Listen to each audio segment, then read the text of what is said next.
Okay, we are now live, so let's get going. Thank you everyone for coming. I am here with Dominika and with Adrian, who are partners in life and also in their creative work. We are here this evening to talk about a film called We Are Not the Problem, which is an animated documentary, I think it's fair to say, very short because it's animation, and it tells the story and the opinions of a guy called Adam and his views about the differences, as he perceives them, between Polish immigrants and a sort of wave of Eastern European immigration versus immigration from different parts of the world.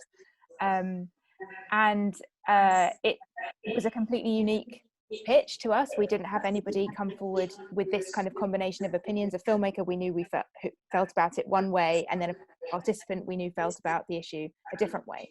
So that was very exciting to us. So let's kick off just talking about Adam, who is a fascinating subject.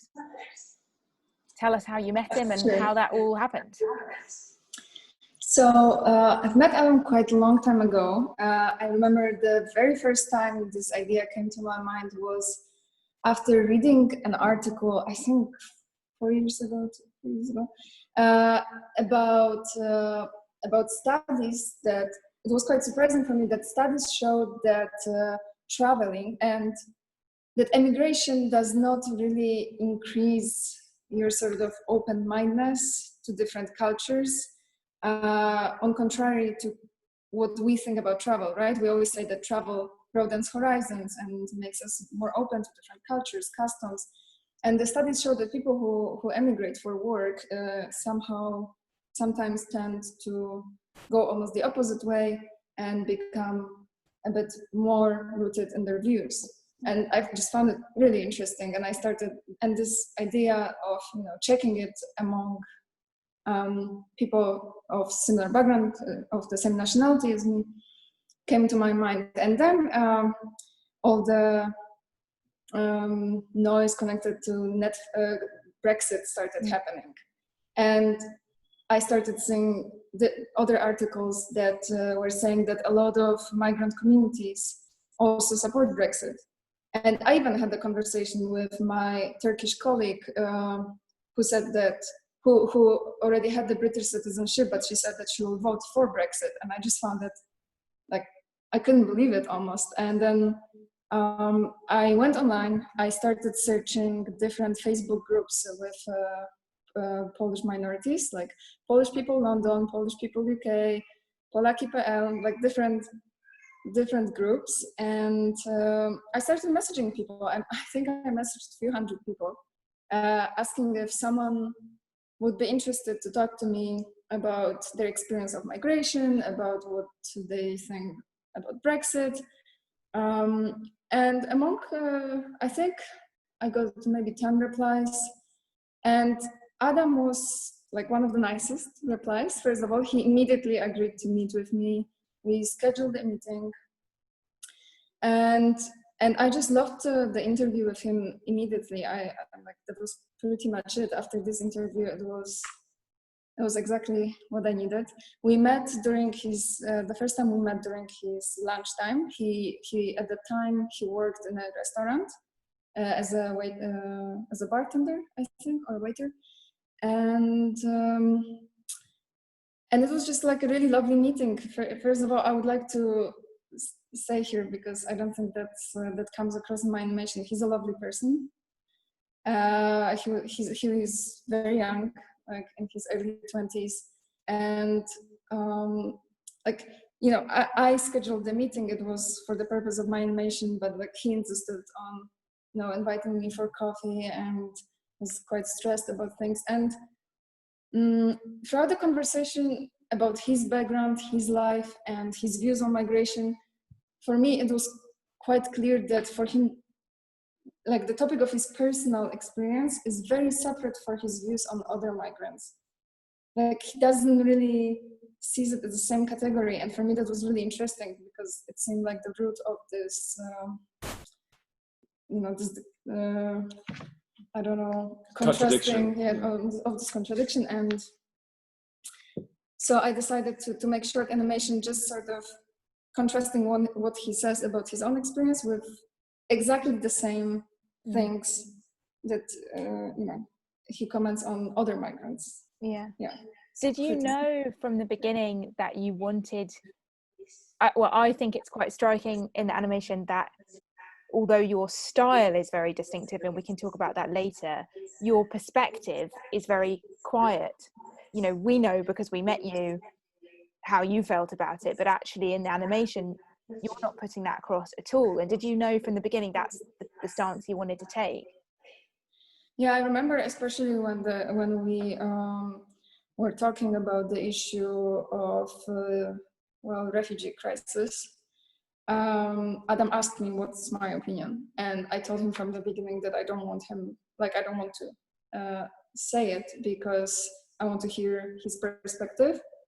And so first of all, in the conversation with him, I wasn't really commenting on any of the issues. He was also very chatty and talkative, like a really good person to interview. So it was just sort of he was very fluid in his talk. And when I was doing my animation, I realized that I don't want to judge him because I don't judge any of these people. I think those views are sort of a result of information we are being fed on social media, of those bubbles that we live in, and a lot of these misunderstandings. I think that just a lot of these views just are a misunderstanding. So I hope that maybe if I just stay quiet and edit it in the way that the topics appear next to each other, someone who's watching it might be like, oh, actually, well, it's the same. I came here to work and earn money for a better life, and so did they. I'm saying that I deserve that, and then I'm saying that, well, they should only come here if they run from war. I just hope that it sort of will come across naturally. Yeah. And I don't want to judge someone like Adam because I think he's a good person. And even there was like this fun moment, this animation might come across as if some of his views are quite racist and, anti-refugee. And then somehow in the middle of his lunch break, he's like, oh, by the way, meet my best friend, Mohammed.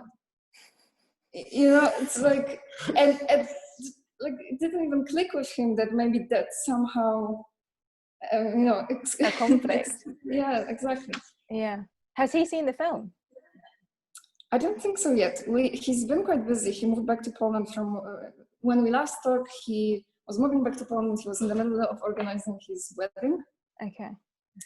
And I tried to touch base with him like last month, but I don't think he's seen it yet. He didn't get back to me. Yeah, because there's a lot of trust from him there. There is. I must admit, I'm a bit stressed about him seeing it. Yeah, but I hope anyway that the fact that you have been so quiet with your opinion and you really haven't, the edit is effective, but it's not lying about what he said, or you're not kind of stacking it against him. You've been quite fair from what I can tell. And it's true to his interview. Yeah. And there's anonymity as well. You're not seeing his face. Exactly. So and that's part of the idea, right? That was another important thing for me was, I'm not giving any of his personal information. And initially I wanted to use the original interview where he was, the interview was conducted in Polish. Mm-hmm. But there were two reasons why I decided to change it. One was just to give this extra anonymity, to use a different voice. There was also a voice of a Polish person speaking English, so a bit of an accent there. Yeah. And the second thing was animation. The animation is already a bit like, jittery, kind of. It's quick. Yeah. Yes, it's quick. So with subtitles, it was difficult to follow the first time I did it. So it was a bit of an even last minute switch where like a few people watched it and I realized that like with subtitles, it's very difficult to follow visuals. Oh, really? You actually had gone as far? I did check it, yes. That happened. Okay. Yeah. Well, that leads us quite nicely on to talking about your process a bit, I think. How you guys, obviously, it's very much your film, you're the person who pitched to us and interviewed with us, but then it became a joint effort with Adrian, and then, as I've literally just learned, an army of other people. So tell us how it expanded, and please use your props because everybody needs to see these. Well, I kind of made it difficult myself, the process. Well, in my daily life, when I worked as an animator, I usually work on very digital projects, motion graphic projects. So pretty much since my university degree, I didn't really have a chance of doing this traditional hand-drawn, hand-painted animation. So I think part of me forgot how much effort it required. It was a great idea at the time. It's like, I've got this great idea. And it's going to be so, the concept's strong. No, I loved it. I really enjoyed every single step of it. So the way I started, first of all, the first thing I had was the interview. So I edited the interview. I made sure that you can more or less follow this his ideas and his views just from the sound. Once I had the interview, I started thinking of some visuals, and I decided that even when Adam was describing his daily life, where he gets up, gets his bike, drives to the station, gets on the train, goes to the work, works at this bar, goes home, I realized that that's kind of the life of a lot of economic migrants. You go there. Your life is kind of settled there, but you sometimes have this idea that you will be back after a few years. So I thought that just this daily, one day of his life, just this sort of transport to work and back home can be my leading visual. Then I went on to recording some references. So I was being a creep on the underground with my phone. Just like recording random people entering the tube, leaving the tube. I'm not sure that it's very legal, or I hope so, because I didn't publish it anyway. Yeah, pass, I don't know. Oh, never mind. No, I was trying to avoid faces, just like the tube sign, some street signs, Westminster, Then I took my friends to the pub and forced them to pour drinks and million times over to get it right, which was also quite embarrassing for them. And once I had those references, I'm not so good with, I really like drawings, but I always admire animators who do all the crazy angles just from the top of their heads. I needed to have some reference. So a lot of the bits of the animation are kind of based on this technique called rotoscoping, which is that I imported the footage, the reference footage I recorded, and I sketched the the few main key drawings in the scene on top of that footage, and then I filled in between the gaps.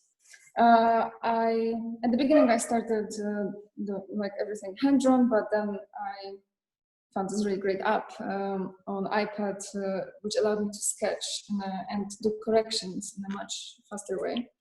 Later on, I printed all the drawings. It was 1,400 drawings for 2 minutes of animation. It's when I think about the work that you did versus the work of some of our live action, not that I have anything against that, because I'm a live action filmmaker and I know it's painfully hard work sometimes. But when I think, hold the stack up, I just think if people see the stack of pictures. So let me just not separate it. So, and this, for example, these are all already double-sided, and it's just So by the way, there's 2 drawings per page. Sometimes, right? Yeah. So it's not just one drawing on each piece of paper. It's double. Just staggering. That's sort of the one page, and then I don't know. I can show you a few visuals. For example, I was coloring. So this is the Westminster page. This is a part of my favorite scene. This is the ending scene when Adam lights cigarettes. Oh yeah. This was, by the way, one of my friends whom I also forced to dress up and smoke a cigarette. We'll try to do a live action animation. Yeah. No, kind of. Yeah. Sort of see, yeah. I don't know. So after I printed them, we painted them, then we scanned all of them, and then it turned out that there was this issue that I did not realize, where the edge of the prints was a bit pixelated. So then I had to, well, actually that was Adrian's part. On each drawing, we had to overlay the original sketch just to sort of make the drawings a bit sharper. And that was your job, Adrian, 1000. Yeah, I like. That took a lot of time.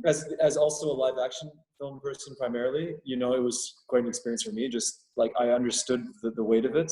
Yeah. But when it's one of those things, when you actually do it, it's just like, you know, when you understand what goes in, for example, to editing a minute of footage, you already, this concept that a minute of footage is a lot of work is already a concept. Yeah. But of course, it's multiplied exponentially when it comes to animation, right? Yeah. So, so it was basically, you know, wherever it was really just a support role in so many ways on the technical side, right? Just, you know, being a machine and trying to be efficient with details and with edges and with colors, and consistency in colors is a huge thing because you're dealing with paint. Yeah. And let's say you have, you know, some scenes will have 100 images for a scene. So 100 images have to have the same color pattern, and you have there's Domi directing, and then there's me sort of as the main support, but then I'm helping manage the, you know, other army, you know, and you have to make sure that when people are mixing colors, when I'm mixing colors, it's consistent.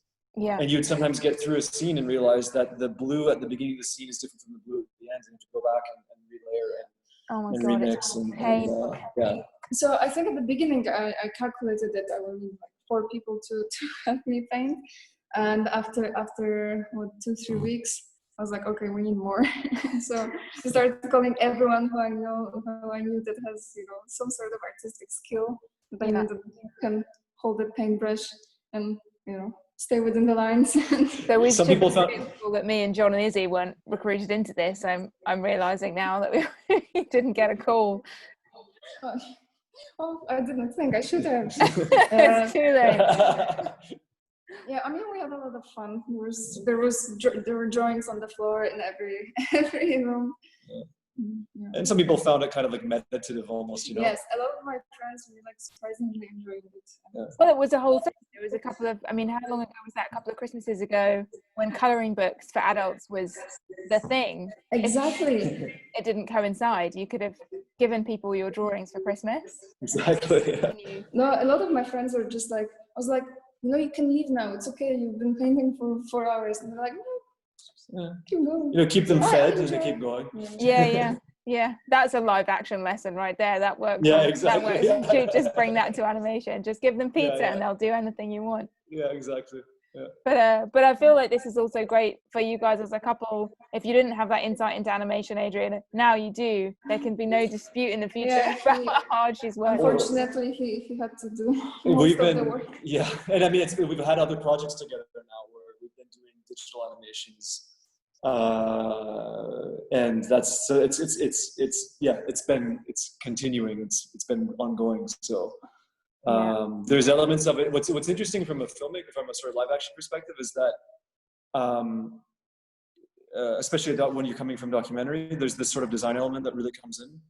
Of course, we always design shots in live action. You're always thinking about your aesthetic, but when you have full control over the scene, and you really can it's this idea that you can make anything of it.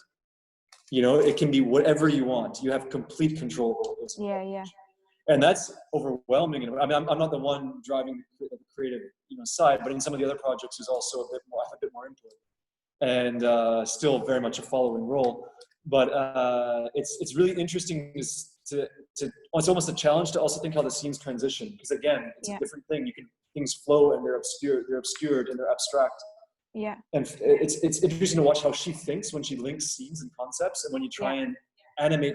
In this particular case, it's even though there's really cool transitions happening that are abstract or conceptual, like the smoke and all these things, it's still more or less depicting real scenes. Yeah. You know, we've had other projects recently where you have to depict something written into a script that is abstract. It's not tangible.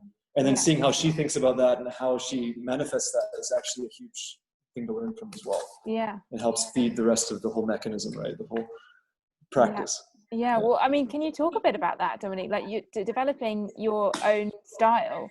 How did you come to this style of animation and this way that your drawings look? Well, first of all, the reason why I decided to study animation in the first place was because I couldn't decide if I like more film or painting. Okay. And I thought that animation is something in the middle. Wrong. It's not. It's the third thing. It's something completely different. But I liked it. Yeah, I mean, like using paint in animation is not the easiest. I'm not sure why I'm still doing it. It's I think a third project, but I really love it. I love paint. I love the texture of it. It gives me a lot of joy, the process. I guess what I like, as I said, I didn't really want to pass any judgment on what Adam is saying, and I also don't want to use any like elements, symbols, or graphics that would sort of indicate what I'm thinking, or that would be too harsh. So I thought that I'm gonna play on those, maybe like just a bit more subtle metaphors. Like, you know, when he's talking about contributing to British culture, you can see him putting a jar of Polish pickles, you know, between Heinz beans. So just, I was thinking more about small details like that. Yeah, I think you found this balance where it is animated, it's very, the scenes aren't full, you know, you've got a couple of key elements that are suggestive more than they are completely comprehensive, but the sense of reality is very clear. It does feel really rooted. It does feel very much kind of like in a non-derogatory way, but it feels like mundane life in a way that really roots him as a character into London, which is very effective. Yeah, that's a little bit what I got from the conversation with him, and what I also, you know, experienced just living, working abroad. So I was going to say that, like, you talked about the storyline, the process of the day in the life storyline was just as much based, I think, in your personal experience. I mean, the discussion, because I, you know, like also spending time in the UK and everything, is some sort of that same feeling. I related to it even as a, you know, as well. Yeah, there is a certain, you know, lifestyle, I think, in London. Even we're lucky having quite flexible jobs as creatives, but even then, you know, you really have to work hard in London. And there is this pace to life that you wake up and rush on the tube. And I mean, the tube is the most evocative thing of that. Like the tube captures the feeling of the machine of being in London and living at that speed more effectively. I mean, had to be the tube. And then hit this fear at the end of this thing of suddenly the discovery that the TfL logo was £10,000 or whatever. This line producer told me, that gave me an absolute heart attack, that it's just a flat, whatever it was, 10 grand, 12 grand to feature the TfL logo. I remember trying to get the approval from them, and the whole. So I checked on their website, right, and they did not really like, it didn't seem like it can apply to my project, so I was quite relaxed about it. And then I think even Isi, maybe the way Isi wrote me an email was also quite relaxed. I think Isi is really good at, like, you know, calming it down, making sure that she's excellent at that. We're complete opposites. It's like this. I'm like, no, worry about this, and Izzy's like, chill about this. It's all right. So Izzy was just like, you know, it might be worth just in case having an email from them that just says it's okay. So I'm like, oh, okay. And then it just turned out that it took months, like literally months, of calling them a few times per week, begging for this one-line email. And I think the email we got in the end was literally 3 words, like, yes, it's okay. Yeah, but it's like the satisfaction, just in the relief of just like, well, that's just something that we just don't have to deal with. We've got a couple of minutes left, and I did briefly discuss this with you before, and I'm going to do this. to talk about your pitch to us, because it was exceptional, and I think that there is value in people hearing about that. So the main thing to say about your pitch, obviously it's incredibly visual, and you had taken the time to think about the fact that you would be speaking to people who probably wouldn't know that much about the animation process, and you had taken the time to print stuff off, make it really big, talk about what you were going to do to us. But the other and most interesting part of it was that when it came time to pitch, we had all been sitting around the table, and it came time to pitch, and you decided that you were going to stand up to pitch to them. And it was an extraordinary experience, because, you know, me and John and Izzy, John's a very tall guy as well, we're just suddenly like, oh, it's happening, you know, and we're just watching you with this complete command of the idea and of the room, three of us. I mean, I think at that point it really almost wouldn't have mattered what you had to say. I think it was just like, we have to support this person with what they want to do with their life. And I think it's a tip for pitching everywhere. But I wondered if you could talk about how you thought about your pitch, how you came to decide that that's what you were going to do for us. Well, first of all, here I would like to thank my two most amazing teachers from my university for the Creative Arts in Farnham, Leslie Adams and Stuart Hilton, who I think would really yell at you if you dared to sit down for your pitch. You know, I mean, it never even crossed my mind that that's an option. Yeah. I think I was just like immediately decided that that's how I'm gonna do it. One thing, I studied in UK. I studied animation in the UK, and that was we really received great support from our teachers with sort of, you know, thinking about our future lives, about the projects we want to get, and learning how to pitch, how to be confident, and sell your idea was a big part of the degree, and I always really enjoyed that part. So I'd like to thank them.